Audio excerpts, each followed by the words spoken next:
please. One Charlie, take one. Marker.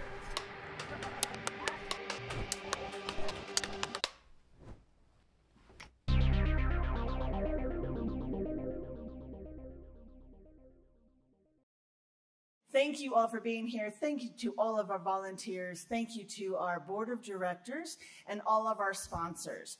I am going to introduce our magnificent moderator for our Fearsome Femmes of Horror Films panel, Lorraine Montez.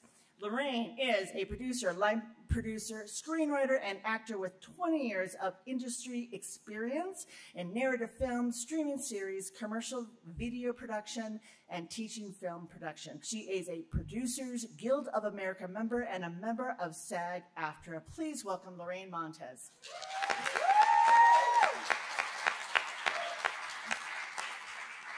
Thank you so much, Kira, and a big thanks again to Kira and Ivan for putting together AFMX. It's very much needed in this area, and we hope to see it continue to grow.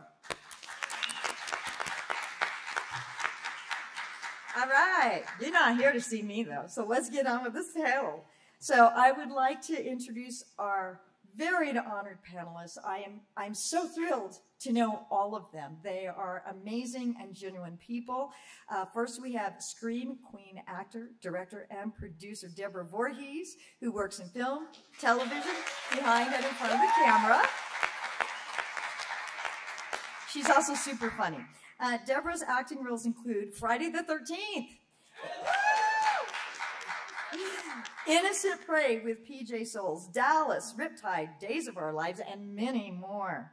Deborah directed the brilliant concept film 13 Fanboy, which tells the story of a homicidal fanboy with a deadly obsession, stalking his favorite slasher scream queens from Friday the 13th and Halloween.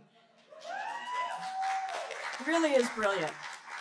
And the film stars the amazing Dee Wallace, also here with us today. Corey Feldman, and a slew of other well-known and well-loved horror actors. And 13 Fanboy, the film, can be seen on streamings, many streamings, including Showtime, Amazon, and Vudu, and, of course, DVDs. Welcome, Deborah. Get to Dee next. Actor, filmmaker, and just all-around incredible person, author Dee Wallace, has been in E.T., The Howling, Cujo, let's see, Critters, The Hills Have Eyes, Halloween, The Frighteners, and so many more.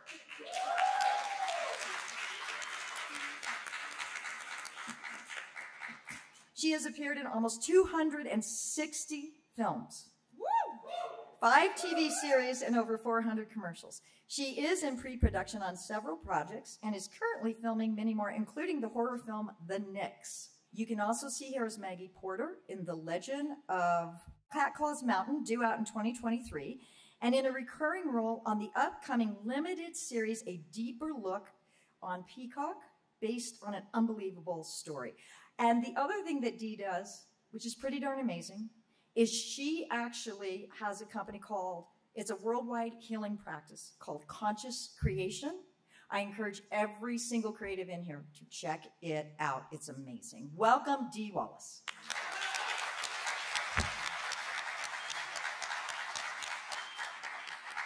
Our last panelist, but not least, is Monique Candelaria.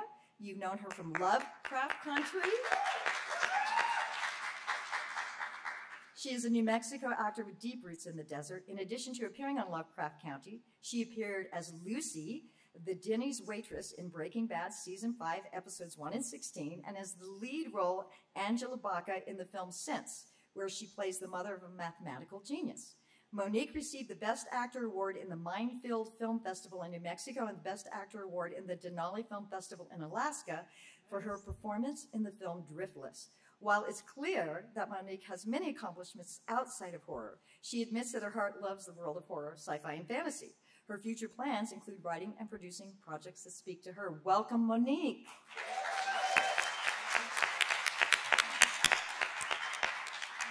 Getting to know you. So, to start, I would like each of you to tell us about your career trajectories. Can we start with Deborah? Dee, you can make yours like really short because otherwise we'll have to be like here like 6 hours. I know you will with her.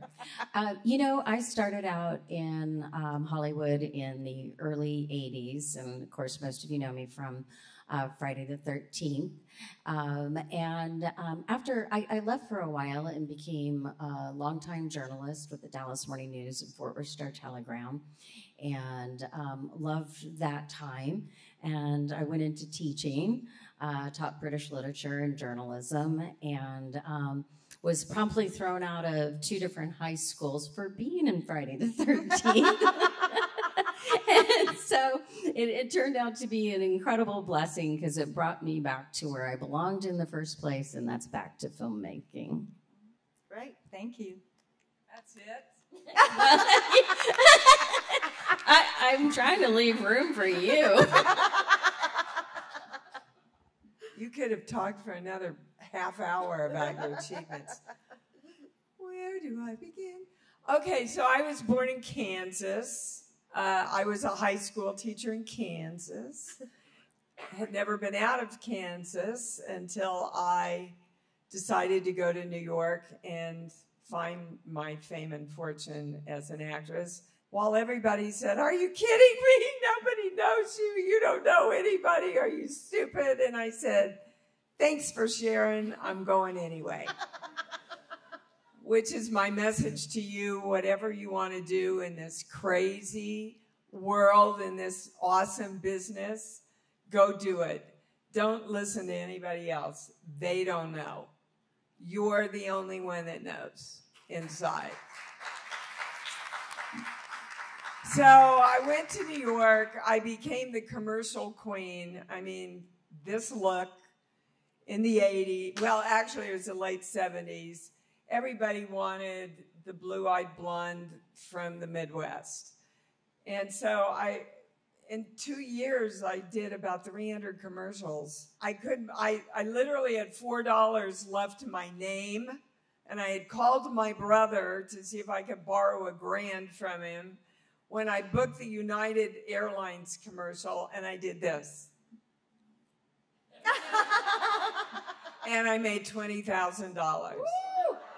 So from a kid from Kansas whose family was extremely poor, we even lived with my grandmother, this was like a whole awakening for me. And then I danced my way across the country as a Cujo peanut.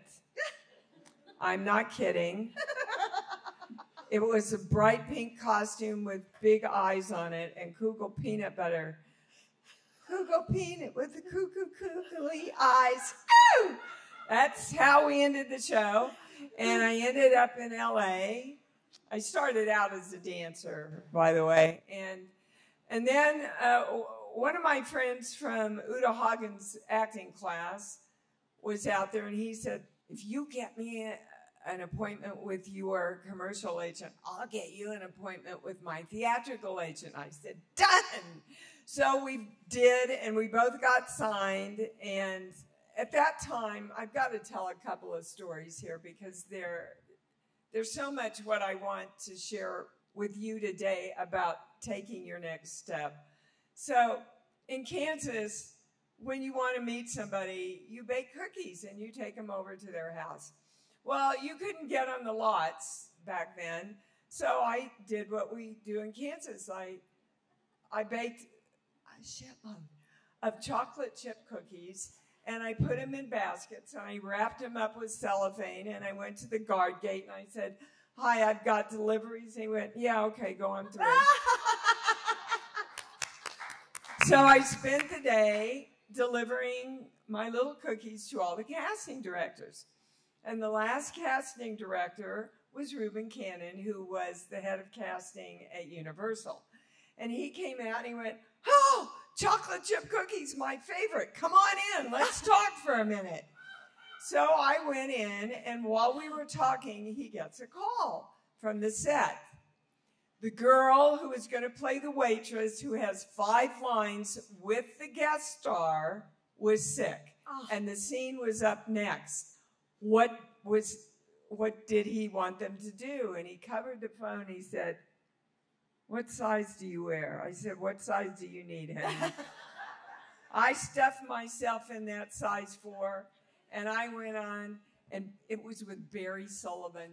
Anybody here remember who Barry Sullivan? Yes, yes. Okay. And so he's having a heart attack in my restaurant, and I'm supposed to take care of him. And after the first rehearsal, the first AD comes over to me and says, Mr. Sullivan requests that you don't touch him, please. Oh, yeah, remember, that was still in the days of the grand BS Hollywood thing that was going on. I went, how am I supposed to, I can't loosen his tie. I can't hold his head up. I can't do any of the nap. So I said, the only alternative I have is to play it like a dumb blonde. Oh my God, he's having, somebody help me. So that's what I did. And that was my first film gig in LA, which took me to getting raped and opening up streets of San Francisco, cut to my first film, which was a religious film. And my next film was The Hills Have Eyes, which kind of sums me up right there. So these days, from the time I left Kansas till the time I did E.T. was just a little over 5 years. So wow. Don't let anybody tell you you have to pay a lot of dues and it takes a lot of time and you have to struggle a lot and blah, blah, blah, and all that garbage that everybody wants to tell you. Because it doesn't have to be that way. I did some more horror films. I didn't go looking for horror. I did Blake Edwards 10, which was one of the highlights of my youth. Then I auditioned for Used Cars. Fortunately, did not get that Steven Spielberg film because he saw Mary when I auditioned for that. So when E.T. came along, they just offered it to me. Oh, wow. Another Hollywood story, right? So the rest is kind of history. I have 7 films coming out now, 2 TV shows.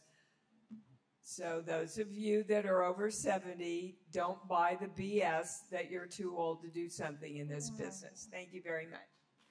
Oh, that was beautiful. Thank you. How the hell can I compete with these ladies? All right, guys, I'm from here, and I don't know if I need this. This is like really low. There we go. Yeah? Okay. Yes, I'm from here. I'm born and raised. I am an Army brat. I lived 3 years in Germany, 4 in Colorado, and then I came here. Yeah, thank you. You're a Colorado man or what?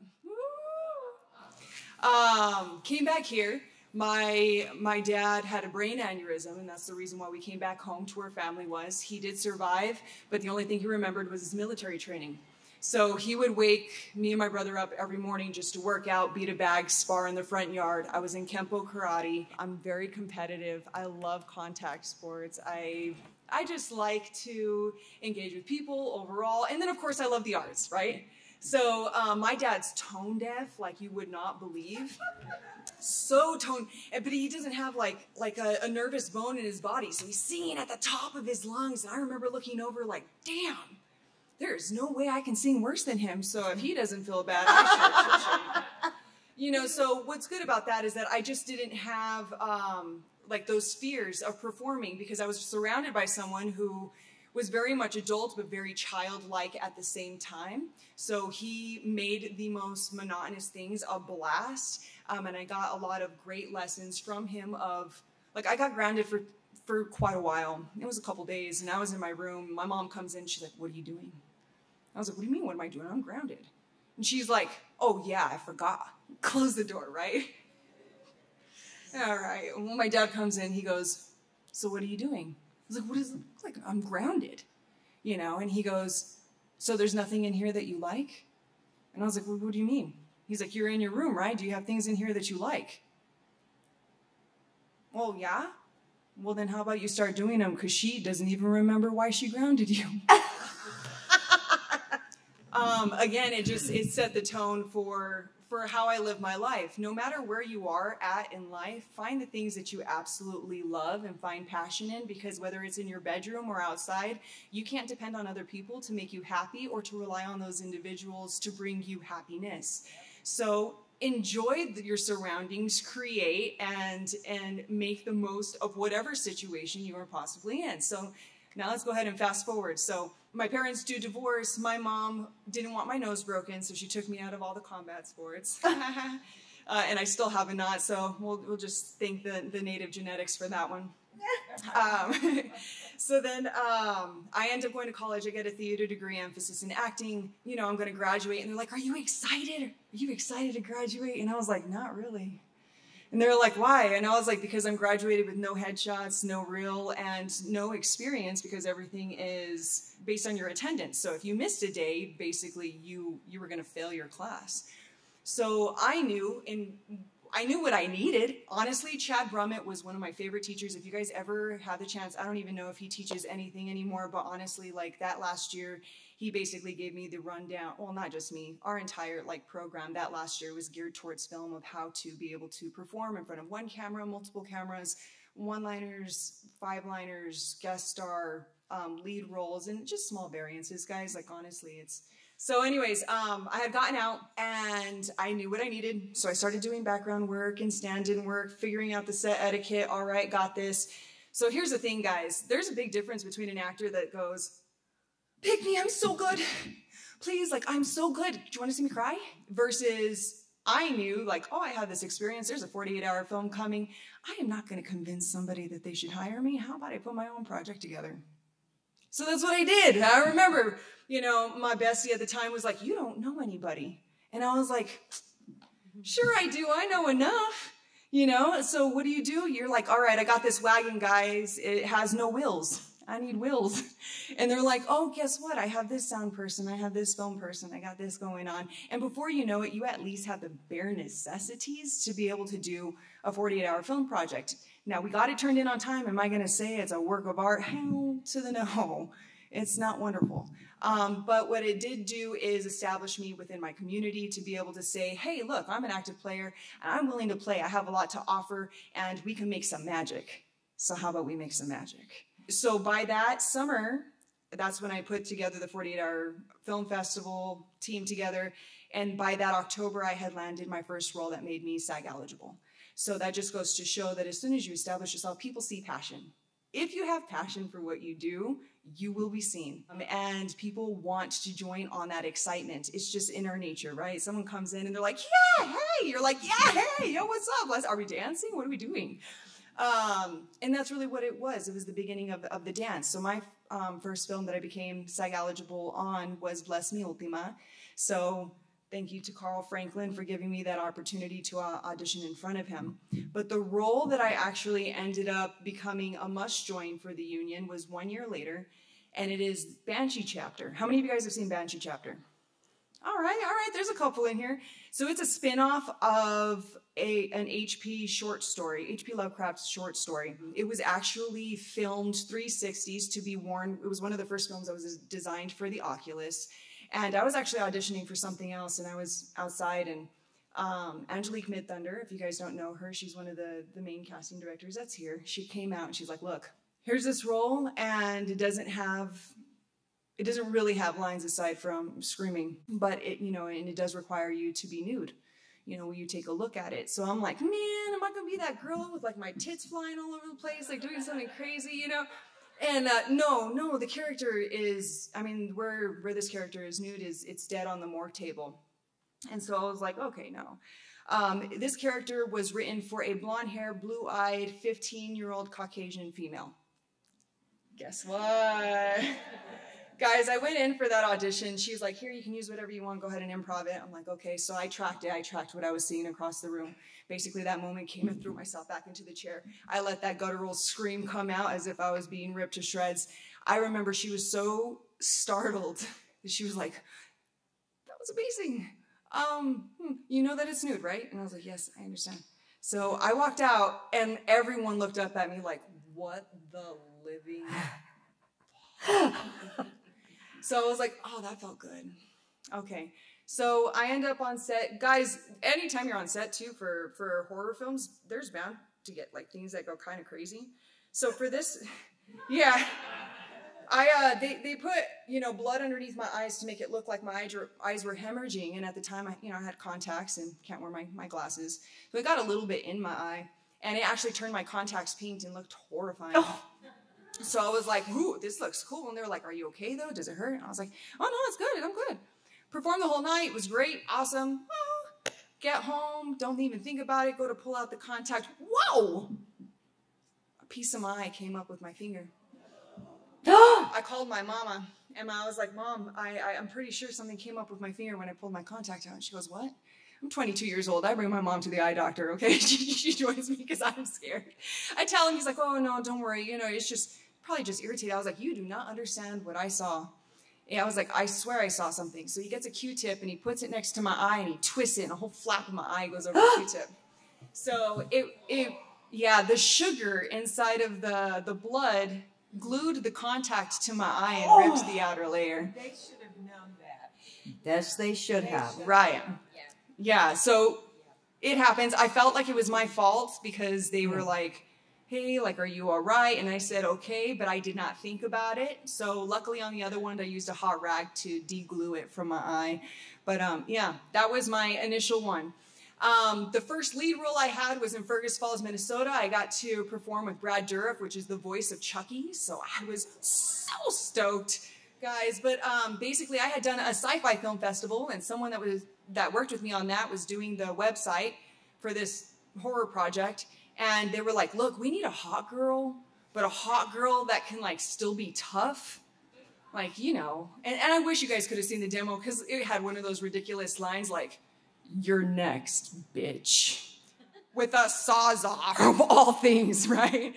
It was ridiculous. But it was so much fun. I learned so much on that. Brad Dourif actually gave me some great lessons on how to cry and tap into those emotions when needed. Then you fast forward, and the most recent thing I did was on Lovecraft Country. And that was intense. And this is also goes to say, like, be true to yourself. Don't try to be anything but yourself. Why? Because nobody can be you better than you. Like, you are perfect. Whatever hairstyle you got going on, whatever tattoos, however you've shaved your head. Let's just say during the pandemic, I shaved both sides of my head. I was cast for top billed class on 2 of those things. There was other reasons why I was let go due to the circumstances of the world. But I had stopped myself from ever cutting my hair. I have a specific typecast, you know, whether it's native or very militant. And I realized, no, I stopped myself from doing so much, and I shouldn't have. But for Lovecraft Country, they were looking for someone that was native. They were looking for somebody that identifies as two-spirit. So I do identify as two-spirit. I will go back and forth between masculine and feminine energy. They did choose to go a visual format. So what they were wanting was somebody who was okay with having a prosthetic of female and male genitalia.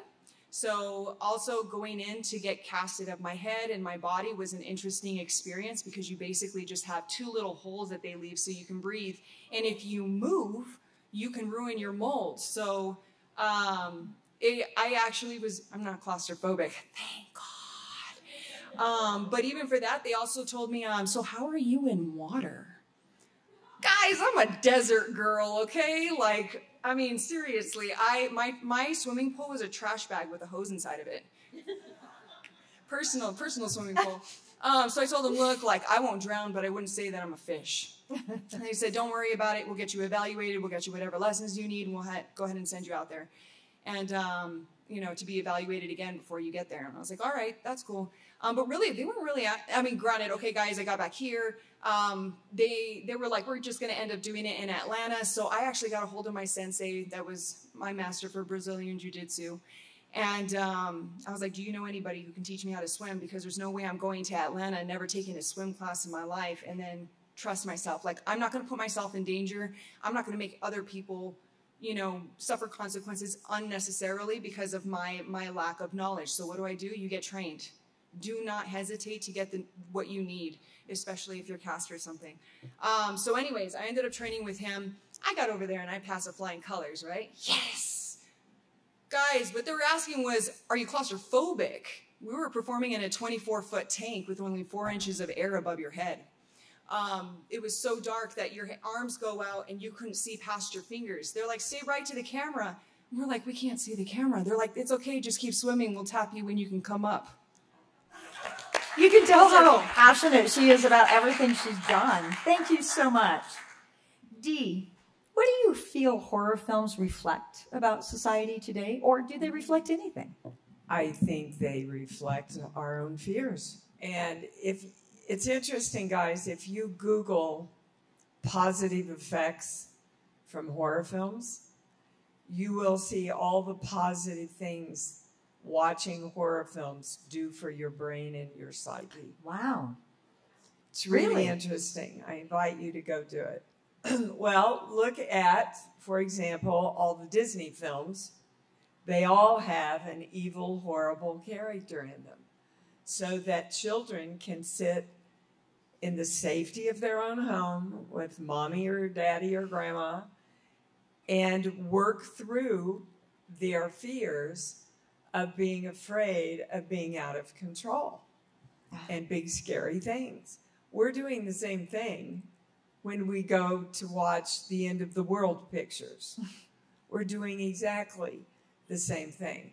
And it gives our energy and our brains a way to relate to the fears that we're living in within ourselves. Nice. That's great. You know, you never think about horror films having a positive effect like that. Yeah, but they Crazy. do. Thank you. Why do you think I do them? Deborah, as a director, how do you ensure safety on a horror film set? I mean, we just heard Monique talk about a bad situation. And what extra things do you have to watch for that you may not have to watch for in other sets? Well, first of all, on my sets, I make sure that we are extraordinarily safe. We would never, ever, ever, ever in a million years have a live round on set. When we had a situation where a gun is pointed at somebody, it was a full prop gun with an apparatus inside, so it can't be used at all. I also make sure that every single person gets an opportunity to know that it's safe, so nobody's feeling uncomfortable or weird or anything. Because you don't want somebody who may not know that it's a full prop gun and not even, you couldn't fire it if you wanted to. And if somebody's in the corner afraid, that can be a problem for them and also a problem in people talking on set that maybe things aren't safe. But even though it's a full prop gun, I keep all that stuff out of the way. It's never to, nobody should be handling anything like that. The other things, like in the fight scenes and stuff, you really have to have a superb stunt people who work. I've often had people ask me, why is it at the horror conventions that the monsters are so nice? You know, they're basically stunt people. And I said, well, that's because their real job is to protect the actor. It's not to harm them. And we had Vincent DeSanti on our set, and many times he had to make it look like he was throwing somebody around, but in truth, he was being very, very careful to move you gently up and down off the ground when he's supposed to be looking like he's slamming you. Yeah. I can tell you when it says them. Yeah. Hey, can't Dee, tell she's directed me, right? What do you do as an actor if you get into a situation like that and you just know it's not safe for you? I don't do it. Do you go to your first AD? And sometimes you don't know. First of all, I just want to say I was taught at the very beginning of my career, one person handles that gun. One person. They bring it to you, they open the gun, they show you there's nothing in it, they hand it to you, you do the scene, you hand it back to that one person, and that's that has to happen every single solitary time somebody comes on the set with a gun that an actor's using. There's no excuse for what happened. Every once in a while, like on the Howling, we were in final rehearsals for the big attack scene where the werewolves attack the car, and I have the shotgun, and we're in final rehearsal, and if anybody knows me, they know that final rehearsal means you might as well be shooting it already. So I'm like in La La Land getting ready to do it, and I go through the action of shooting the werewolf, and some jerk on the set thought it would be funny to put a blank in the gun. Oh, no. And it went off in the car, and I'm telling you, they lost me for 4 hours. Wow. They lost me. Of course, he got fired. Thank God my fiance at the time, Christopher Stone, was doing the movie with me. I don't know if they got me back before the next day. I was, you know, between the state I was in and the shock of the gun going off. I mean, there's just no excuse for it. Absolutely. But sometimes I get into the part so much that I have to be reminded to be safe with myself. Yeah, because we're trained as actors to push the limit, do what we can do, right? And I'm a dancer. I'm very, you know, I really have done most of my stunts in the pictures I've done. And there's a point where you say, like, I did a Jeep commercial at the first of my career. At the very end of shooting, they wanted me to go full speed up this hill mountain and bring it off and come down. I said, no, that I'm not doing. I've done everything. You're not going to work again in this town if you don't do this. Oh, no. I said, you know what? If my SAG rep, and I want you to remember this is a good out for all of you.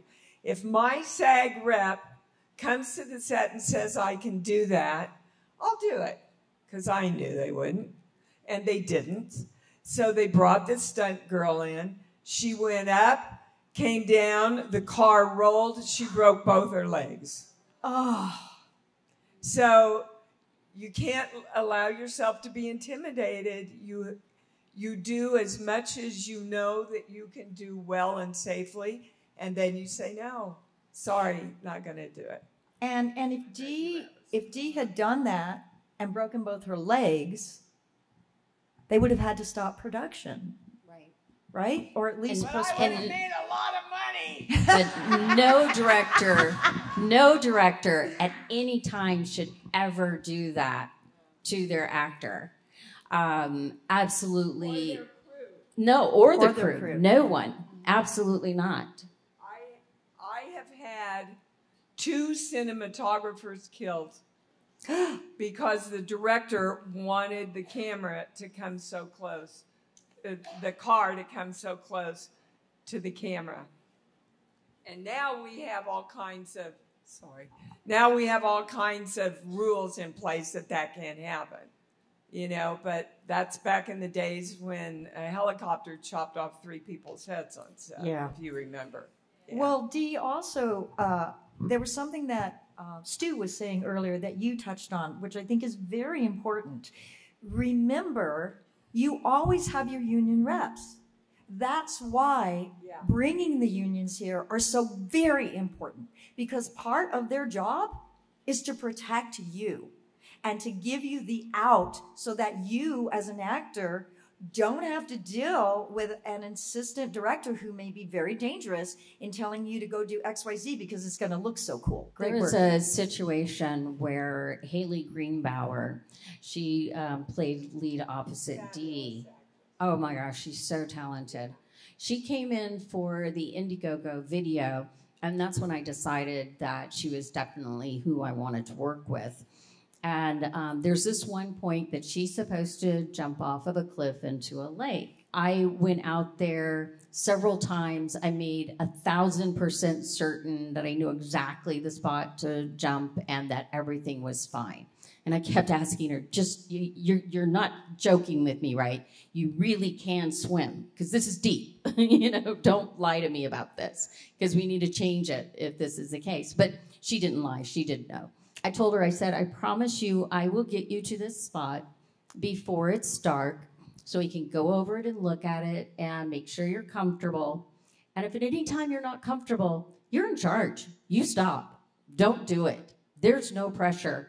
I said, we'll figure something else out. And that's how it should always be. Well, we get out there. It's not. Yeah, it's true, Deborah.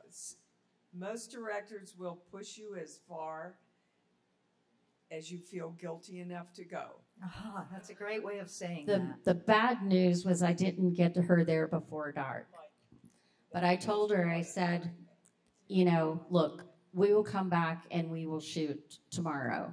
I don't want you to feel any pressure or anything. And she goes, nope, I can do this. Let's do it. It was cold. She did. She's a badass. Why do you think people are drawn to horror movies? Well, I'll tell you why I am, since that's not me trying to guess why you guys like it. I think for myself, the reason why I'm drawn to it is I would consider myself a strong physical human. But I've had many experiences in my life, and I am very spiritual, that are not always explainable. And there was always those moments of, well, how do you fight something that's not there? And so for me, a lot of the time, like when I'm watching horror films, like I'm actually looking at it going like, okay, those are that thing I've experienced. How would I go against that? Or how will I change the choices that I've made in those situations? And that may sound totally taboo, and maybe I just sound crazy, but for me, it is a very real thing. Slasher films are also, I'm sorry, they're very real. There are, you know, people out there that will try to take advantage, and it is a horror film, right? Like when you're in a situation and you freeze, and you're like, I would have done this, I would have done that, I would have done X, Y, Z. You know, why aren't they running? Why are they tripping? Why are they doing this? You know, and so I think for myself, it really is just that it allows me to play out kind of like the child scenario, what you were saying, you know, in a safe environment of like, let me kind of mull this over, and how would I address this? So I did take a year's worth of training to be a psychic, actually. I'm a certified stone practitioner. I do heavily work with energy, so I am drawn to this area naturally. It's in my belief system and how I grew up, and so I think my attachment to it is very different than maybe some, but I do think that it also allows me to play with every tool in my actor tool belt. Guys, when it comes to screaming, when it comes to movement, when it comes to becoming a character, whether it's comedic or whether it's genuinely scary, the ability to transform from wherever you're at is really, really a powerful and captivating and invigorating sensation as a performer. And when you see your audience be able to feel that sensation through a screen where they're not even in it, and you get the chills across your arm and you're going, no, like I felt that. I think that is just an exhilarating feeling. So I don't know. You guys will have to say what you guys are drawn to when you're looking at these, but that's Thank you. Sorry. I think it's a sexual experience. I do. I think when we watch a great horror film, it's kind of like having really good sex. I actually think there's a really good point to this, because if you think about it, it is called the Little Death. And when you think about it, that, you know, I personally don't believe that death is really death or there's really birth, but there is something that magical happens at each place. And so there is something about that. Death is a part of our life. And sometimes it's done because it's your time, and sometimes it's done because somebody made it your time.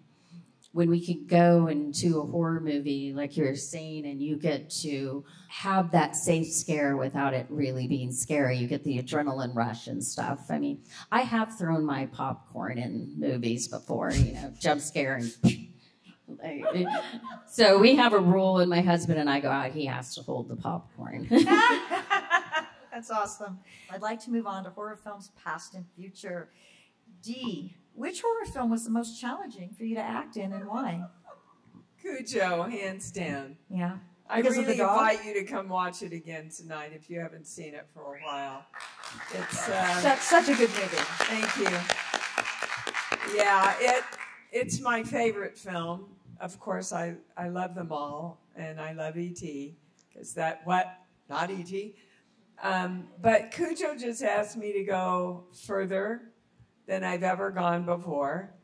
I felt like I went there as truthfully as I could in every moment, and that's the biggest challenge for an actor in a horror film, is to be truthful. Guys, anybody can cry, but for the audience to really understand where the tears are coming from and where the fear is coming from, then you've done your job as an actor. Excellent. Thank you. I remember on set and Dee saying the words, you just have to go for it. And that's what she does. In the woods, when there's this very intense scene and things going on, there isn't a second that you don't fully believe what she's going through. She's brilliant. Deborah, do you feel that documentary-style horror films such as Blair Witch Project are more effective than purely fictional horror such as Saw, or are they kind of equal? Say that again? Documentary-style filmmaking of horrors Okay. versus really the creative narrative fictional. I'm going to go with creative narrative every time. Hands down, no question, Yeah. period. Great. And is it just because you just have more leeway in those situations? I just feel like they better pull the story together. There's certain ways of telling a story and engaging the audience that sometimes people consider to be formulaic, but it's really not. There are certain things that trigger. Are you going to be more worried? Why do we have a final girl? Why? Because are you more worried about a guy who is 6 foot, 300 and something pounds of solid muscle, trained in Vietnam, running from the guy with the knife? Or are you more worried about the woman with her child? Documentary itself says, I'm removed and I'm watching, right? Absolutely. That's a very great way of saying that. And the whole purpose of a horror film is, come on in, right? To watch a real horror film is, for me, much more powerful than... Thank you. Dee, have you noticed a difference in the fan base for horror films since the 80s, 90s, and beyond? Like, has it grown? Is it changed? Is it more worldwide? Look, all I can say is horror fans are some of the most loving and dedicated fans that I have. They will follow all of my work, whether it's E.T. and Spielberg or Rob Zombie and 3 from Hell or 13 Fanboy. They get it, they understand it, and they honor you for the emotional work it takes for you to bring them to life for them. I have a deep love for my horror fans. Excellent. Thank you. Monique, how do you think social media and modern technology benefited horror films? Honestly, I think it benefited a lot in the sense that, guys, we have phones in our pockets that are amazing cameras, and actually they pick up audio really well. So the ability to create within the darkness of a hallway or your bedroom or under the bed or in your closet or outside the backyard in tumbleweeds or whatever else you have going on, it definitely opened it up a lot. But the internet itself has also opened the doorway for a lot of other types of entertainment to just kind of explode. So just how it influenced horror, I think it just allows for a lot more capability for you to create and have a lot more platforms and a lot more ability to connect with an audience on varying degrees, whatever type of horror you like. It's really unlimited. Yeah, and do you feel like having the ability to reach out through social media has built the fan bases up? Oh, absolutely. After I had done Lovecraft Country, obviously there was a lot of different areas that it touched on. I had about 3 weeks of people that had watched it that were really upset at the the demise of my character. And it's because the character that was created was two-spirit, but because they chose to do it in a visual format of showing literal two types of genitalia, it fell under an umbrella of intersex. And as we know, a lot of transgendered individuals are being murdered, they're being silenced in many different ways. Inside of that particular episode, it talked about 3 forms of silence. The first one is somebody speaking for you where you can't speak for yourself. The second one is that when they don't like what you're saying or what they're hearing, they'll just violently silence you. So they'll beat you until they knock you out. And then the last form was death, whether it's justified or whether it's not. It's the history of violence, which is what the episode was called. And I had about 3 weeks of people telling me their story, guys, and it still hits me in the fillers because it was a horror film, but it showed the horror in reality of something that's not just in the past, but something that's very, very current. And understanding that even in a visual format, that power of being able to represent a group of individuals that don't usually have a voice and that are frequently taken advantage of and displayed in not the best light, even in horror, that I felt a lot of responsibility and a need to also start creating stories. So I hope that's actually what it does, is help us create stories that we actually want to hear. And recreate a future not focused on the past, but of what we actually desire and how we want to interact with one another. That's awesome. Thank you. Okay, just a couple more questions. We'll open it up to the audience. Deborah, where do you see horror films in 5 years, 10 years? Will it still be the dominant worldwide movie genre? Oh, I absolutely believe that it will be.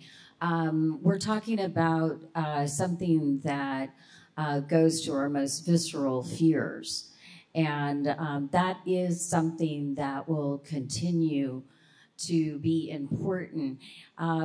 Getting to know a lot of horror fans over the years, I've learned how much horror has actually been very helpful and somewhat therapeutic for people.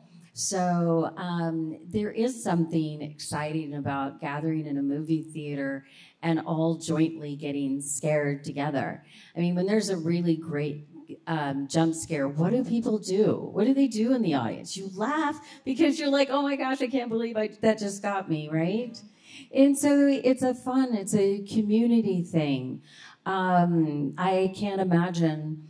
I mean, if all of a sudden films were gone tomorrow, we would be still telling the scary stories around the campfire. They're not going anywhere, nor would I want them to. The biggest horror film is us. Truth. The biggest horror film is us not being truthful with ourselves, not keeping our hearts open, not going back to love, not accepting whatever or whomever people want to be. That's never going to go away until we choose not to allow that to be predominantly who we are. So there's always going to be movies of horror expressing who we are, and movies of hope like E.T. expressing who we want to be. And the time is here for us to really choose now.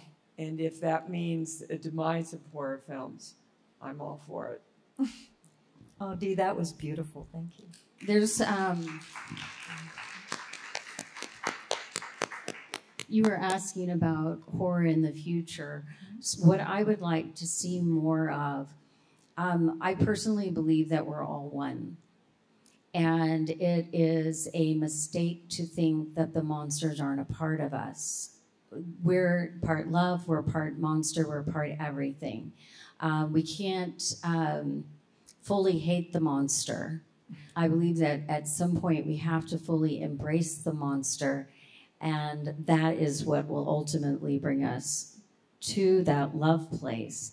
And I think that creating horror movies that show some type of humanity in the monster is important. That's why it was important to me in 13 Fanboy that we know some about his background and why he was the way he was. And I'm not saying that means that it's okay to be the monster. I still believe that we have to protect the people and all of that, so don't mistake that. You can choose to step away from something that's monstrous and still find it somehow in your heart to love and forgive. And I've seen some pretty horrific things in this world, and I can promise you there isn't a single person I have ever in contact with that I haven't 1,000% forgiven and completely love at this point. Not that I would necessarily go spend time with them, because you still have to love yourself enough not to put you in those positions. That's right? amazing. I actually have a film coming out on the 27th called The Nix. That is exactly what we're talking about. Oh, wow. Exactly what we're talking about. And it's a psychological horror film. That's amazing. Actually, that leads to my next question, Dee. And we'll have this question, one more, and we'll open it up to the audience. What concepts would you like to see explored more in horror films? For me, it would be our belief systems. Mainly because we're in a world where it's about manifesting your future, but how do you control your thought processes and how does that manifest for you? And I think there's something that's very invigorating about that thought and something that's terrifying, because when you feel that your brain is going in a direction that you know others should not know about, yeah, I think that there's something to be had there. So yeah. I agree, absolutely 100%. And I also would like to see more relationship horror films, Yeah. if that makes any sense. Slasher films have their place in the horror world, and they don't really address any of the consciousness of horror. It's just, hi, here's our 6 characters. How brutally can we murder them in front of you, right? I would like to see horror move back into the days of Cujo and the Howling and those types of movies where they have more of a story and it builds on the relationships so that there's really something to lose and someone to lose for the audience. Deborah, you want to answer? 100%. I completely agree on that. But yes, mine still goes back to embracing and understanding the monster. I feel like that is so much a big part of why we look at horror movies. It's to look at the negative part of our own reflection. But don't forget, there's also the positive and beauty. I see far more beauty in this world. I see far more love in this world. And I look at the souls out in this audience, and I see so much beauty, so much love, so much kindness, so much thought. And that is who I believe we are at our hearts. That is so wonderful. Thank you. Okay, final question for each of you. We'll start with Monique. Sexy butts in horror films, yay or nay? Hells to Sexy the yes. butts. Sexy butts in horror films. Yes, yes, yes, yes, yay. Dee? As long as it's not mine.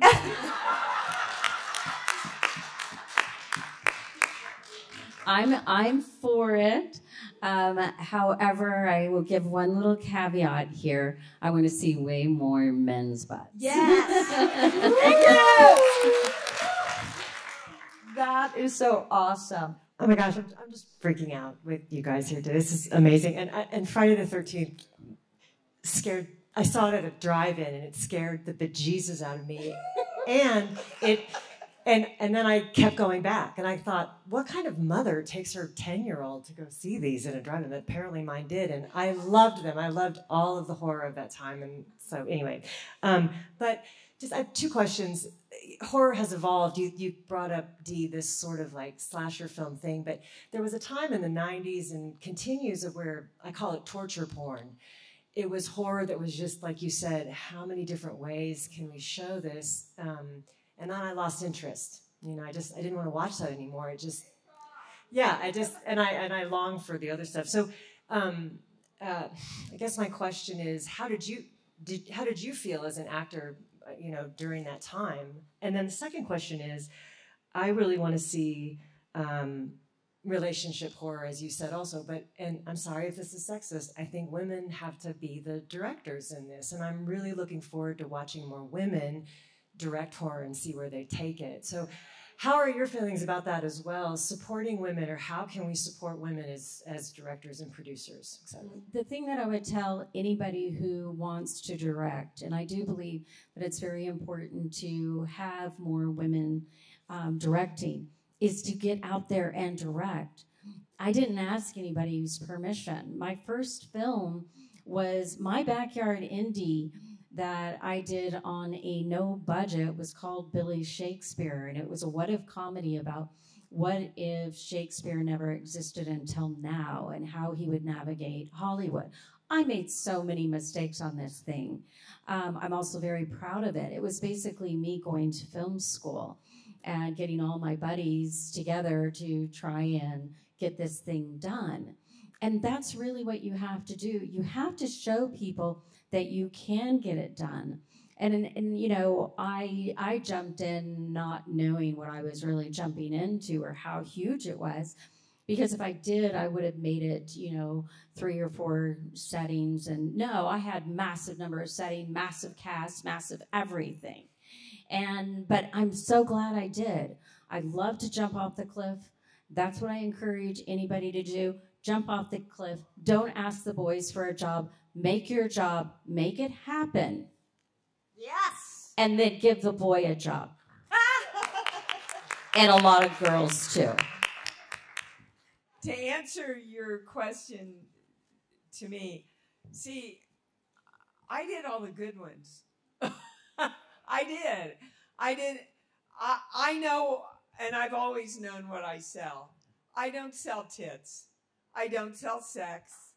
I don't. That's not who I am. When I first got to Hollywood, they said, well, I'll represent you if you lose your accent and get your tits done.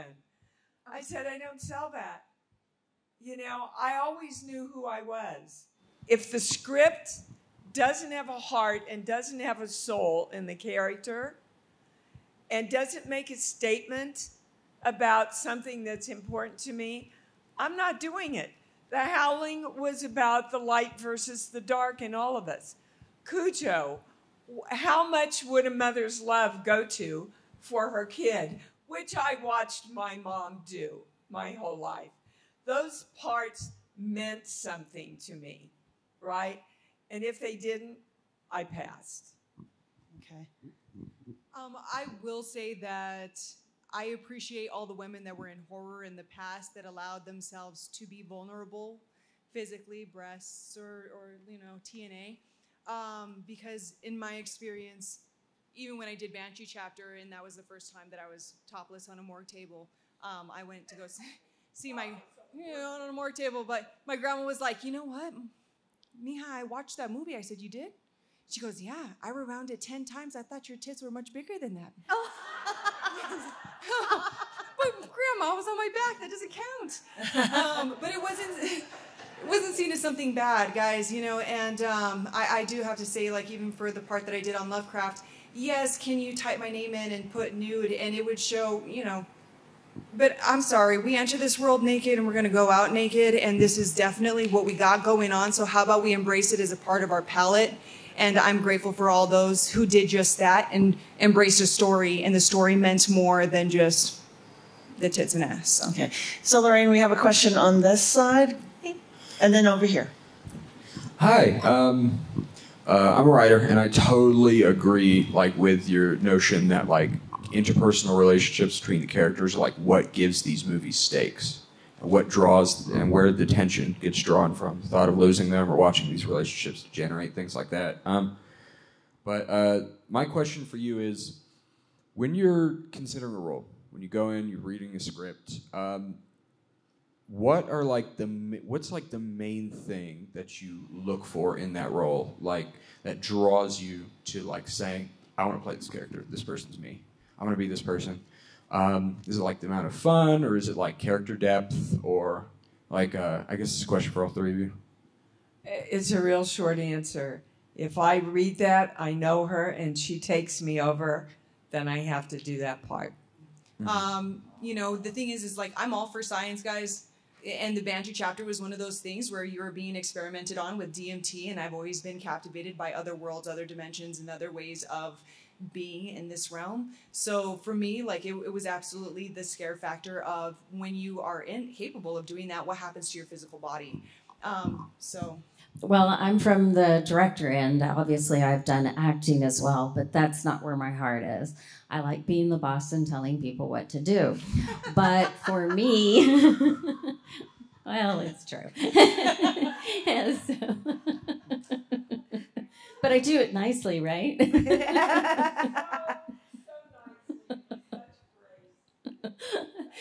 But for picking a script out, ultimately, it's got to draw me in. It has to have heart. It has to have soul.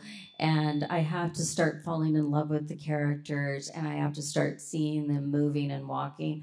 The honest truth is, by the time I get to set, I know exactly how every single person says every single line, every move of the eye, the hand. Of course, I don't take that to set because that would be a disaster for my actors. At that point, then, I let it go, and I trust my actors, and I love them, and give them space to create what they're going to create. And I only interject at the time that I think I need something slightly different. But my first job is, as a director, is to respect my actors and let them show me what they're bringing to the table first before I open my big mouth. Because what if I open my mouth? And what if they completely changed what they were going to do to satisfy me? Well, what if what their idea was better? Well, then I kind of just screwed myself and everybody else by not respecting them. They need that respect. This is one of my bandstands. I'm sorry. It's so important for actors to be able to spontaneously, or if they plan things out, which I don't, bring that in, their ideas. Every great director I've ever worked with has caught moments in real time that none of us knew were going to happen and expanded on that and gotten some of the most brilliant gems. The big scene, dinner table scene in E.T., when he says he's in Mexico with Sally. Okay, what happened to me as Mary is I felt the tears start coming up, and I went, oh, I don't want the kids to see me cry. So I got up and left. Not in the script. Stephen comes over, he says, why did you get up and leave? Why? And I explained to him what happened, and he looked at me and took a moment and turned around to his crew and said, you have 30 minutes, build me a kitchen wall with a sink with running water so he could take me over to the sink and bring me back into that big close-up where I say he hates Mexico. Happened like that. But if a director doesn't trust themselves enough to trust you, those magical moments get lost. Okay. So we have a question over here. Dee, let's discuss how important Cujo was for a lot of people in the 80s. I'll tell you why. Because just like you had a really good mom that stuck up for you no matter what, when that character realizes that her baby might not survive, that's when she kicked in. And so my question for you is, was your heart pounding? Because I know there's a lot of different methods to actresses and how they find their spot. When that beat was right there, was your heart pounding during that time, or what did you do? My whole technique is based on high energy. I studied finally with a man, Uta Hagen is brilliant, but she's all from her head. Mm-hmm. I can't work from my head at all. I'm dead as soon as I go to my head. Ask Deborah. It's a technique where you get your energy very, very high. I mean, incredibly high.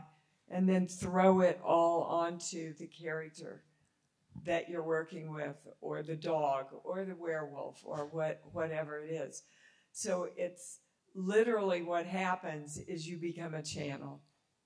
You become an open channel for information like, get up and leave, I don't want my kids, right?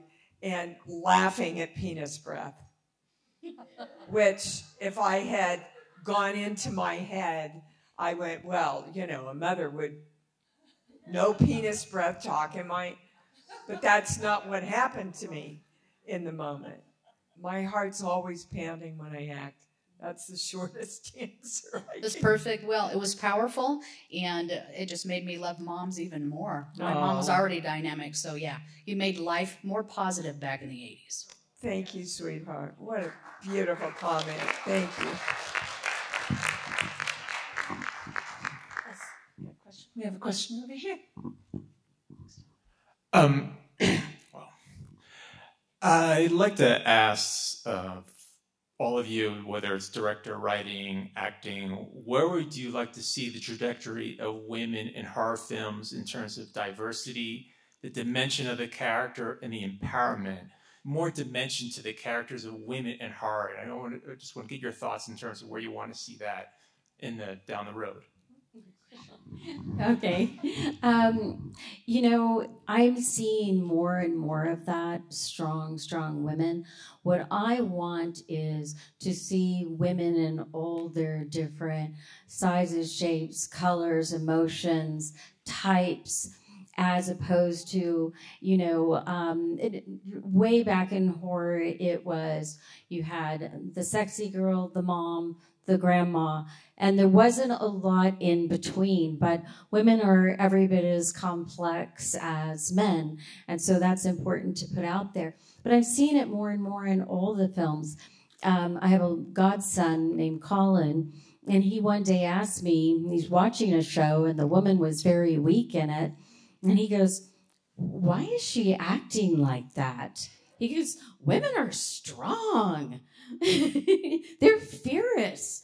He goes, and he's like, you know, I know if anybody came after me, you'd kill them. And so I know that message is getting out there. It's part of, you know, his life and who he knows in his life, but it's also the movies that he's watching and showing women in a different light, which I think is brilliant. The premise of horror is that somebody's in peril. So the woman either has to be the aggressor or the woman has to be the sought after. Well, which role do we play the best? Well, I'm serious. Yeah. However, being vulnerable doesn't mean you're weak. I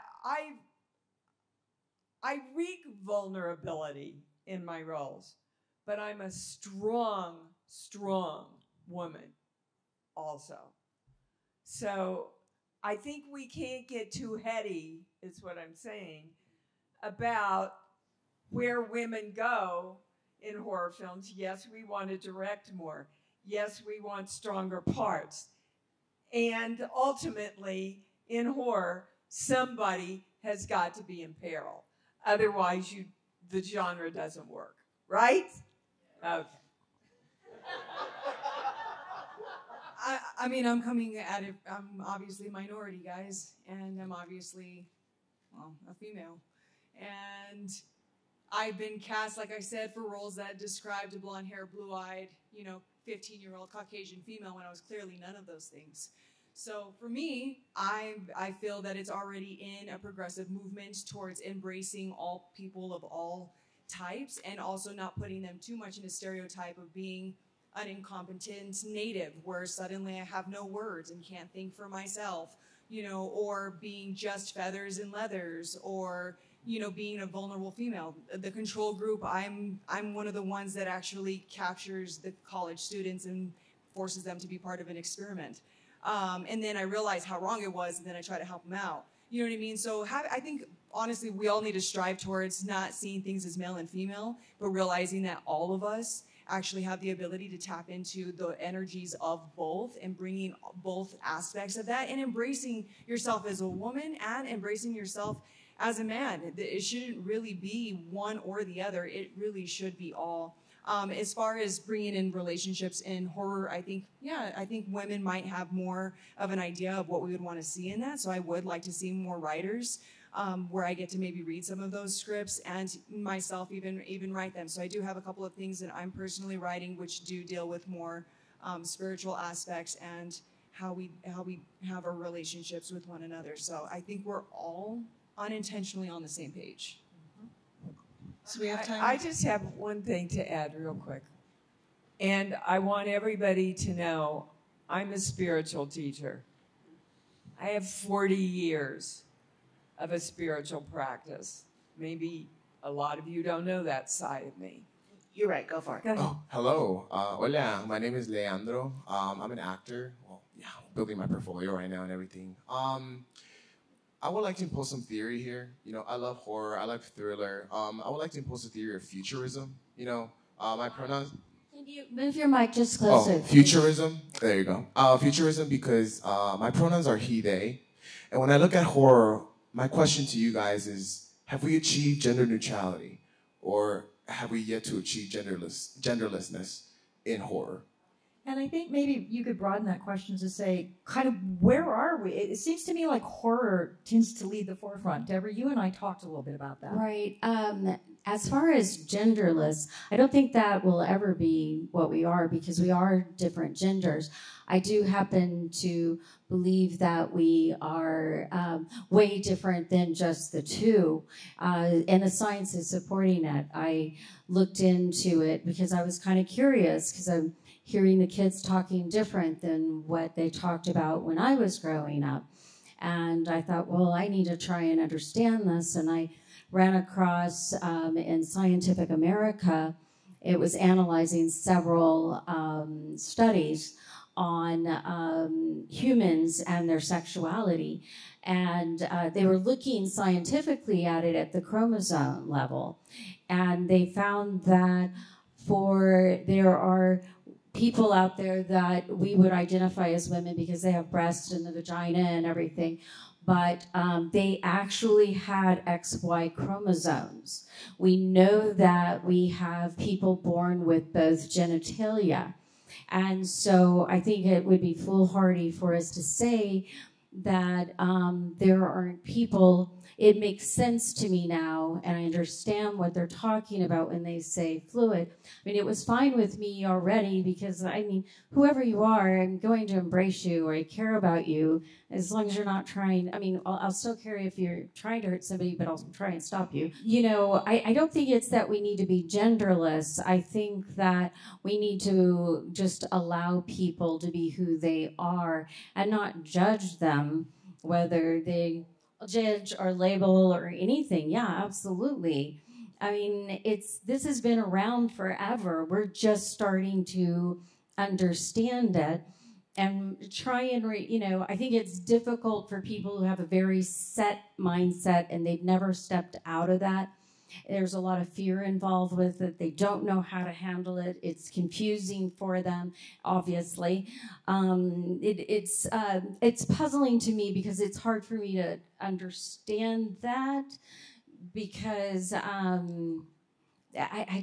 don't know why it would bother me that somebody was different. But I think just bringing that into our stories is a good thing so people are educated on it. What are your thoughts? I think the movies that we do reflect who we are. And there are people who are doing movies to express who they are that the multitude of people right now aren't in agreement with. They don't understand. And until we shift us, like everything in the world, until we shift us, the rest of the world doesn't shift around us. Our creativity doesn't shift. Our ideas don't expand.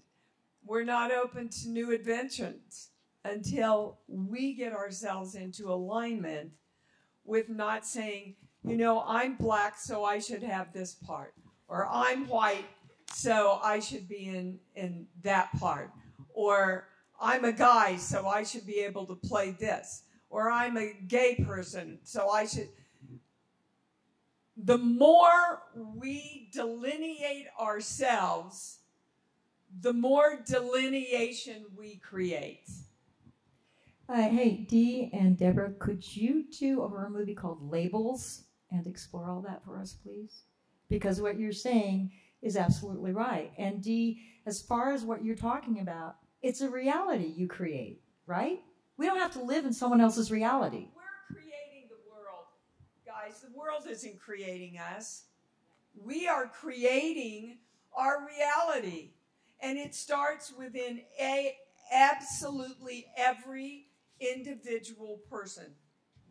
Whatever you believe, you shoot that out into the world. We are electromagnetic people. They measure our hearts with electrocardiograms, our brains with electroencephalograms. Every thought and feeling you have shoots out into the universe, which is, guess what? Electromagnetic. So we're shooting out, and then the world is plugging in and sending back to us the current of our reality. Do you understand? Huh? We have the power to change our own reality. I don't know that you actually meant genderlessness. So I think when you're saying that, I think it's good for us, exactly like she's saying, that it's important for us not to put ourselves in a box. At the end of the day, we're just energetic beings living our life. And to me, everything is privileged information. Unless you're fucking me, you don't need to know what I got, and you don't need to know what I'm interested in. So I kind of like leaving it, yeah. For film, I do think that these lines are also, when you had first said genderlessness, what I was taking in is that I do feel like I'm frequently, by the casting directors that are here, being open to seeing a description and saying, you know what, there's no reason why a woman can't play this. There's no reason why someone of whatever ethnicity or, gender preference or whatever that is, however we want to identify, there's no reason why any one of us can't. We're obviously alive, we're functioning, and we are here.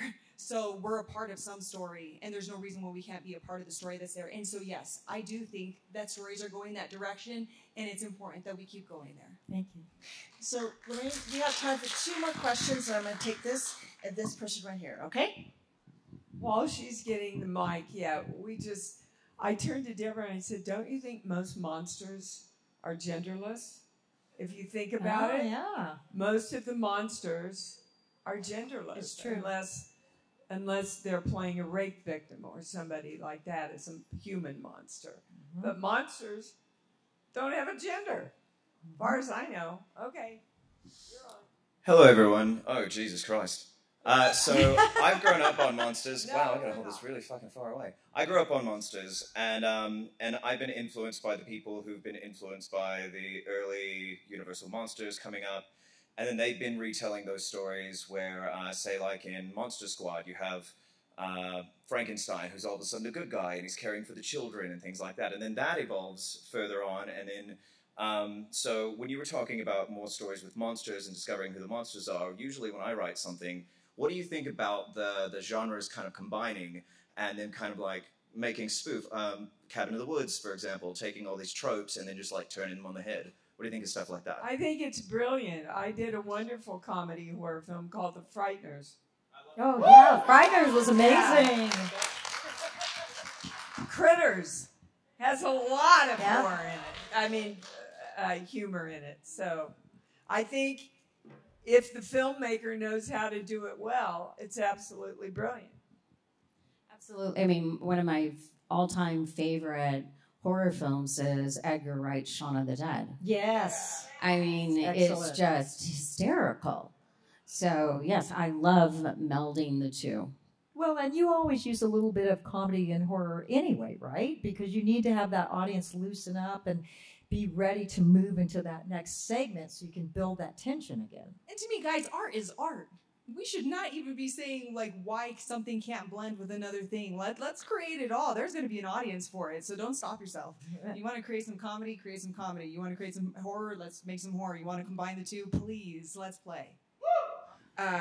This question is more for Monique, mainly because I myself am non-binary, and seeing your character in Lovecraft Country, obviously there are a lot of us that are not very happy about what happened and how it happened. And I haven't been a person into horror movies for the longest time because of the fact that I was sick and tired of seeing people who looked like me literally being the first people to die every single time. Until obviously Shaun of the Dead stuff and Get Out. Thank you, Jordan Peele. For some of the real life, everyday horror that we deal with. If you had the opportunity to change what happened to your character, I would love to see what your writing brain would think about doing, especially because queer, non-binary characters never really get a chance to be happy in horror movies. I would definitely like to pull in the history of gender. In the sense that our physical being, especially within the Native community, when you were different, it was actually idolized. And many times you were the shamans of your community, you were the healers of your community. I think that if I were to have dived into the character of Yahima, it would have been to actually go into that culture and realize that energetic pull that is also inevitably within all of us when we learn to balance both male female energies, because at the end of the day, like you're saying, like we are all emitting energy and we are connected in a different way. And what was really unfortunate, if you guys have not watched Lovecraft Country, do it with a friend. I think these are all topics that should be talked about and gone over more in depth. Basically, the character that I was embodying is the one that basically showed them how to use magic, how to use the magic of the world to create what could have been extremely beautiful, and instead it was taken, and the person that taught them was mutilated and tortured. I was put in a ship with all of my relatives that were murdered and basically left there for 1,000 years. So there's a lot that's happening. So I would have wanted to go back and then just also show that, you know, the character that I was playing was also the only one that never hurt anybody, and was also the one that only like showed. So it's one of those things that I hate to say that it plays on like the good guy finishes last, but sometimes people's fears are what makes them destroy something they don't understand. So just allow us to all get together to understand as a community and embrace all of these different cultures, and it only comes if we start showing that. So I would have wanted to show it. Cool. We have time for another question. Oh. Fantastic conversation. Absolutely love it. Just want to preface with that. I'm an actor, so it's an actor-based question. And I've done just a couple of like horror projects. But I find it hard to get into a more vulnerable place in the horror genre, where I feel like I have to force it, as opposed to like other genres. And I'm wondering if that has ever happened to any of you ladies up on stage, and you know how you work through it. No, it's never happened to me, because just by the way you phrased your question, you are delineating a situation in horror as opposed to a situation in another genre or real life. Do you think running away from a werewolf is any different than running away from a rapist with a knife on the streets of LA? Can't be any different. The actor has to go to that. If the actor doesn't believe it, the audience doesn't believe it. Bottom line. And a lot of actors, baby cakes, think that doing horror and stuff like that, you have to figure it out from your head. If you go to your head, you're dead, because that's not where the fear comes from, is it? No, it's your heart. You've got to open that heart to really feel the angst and the danger that you're in, whether it's a werewolf or a rabid dog or your husband.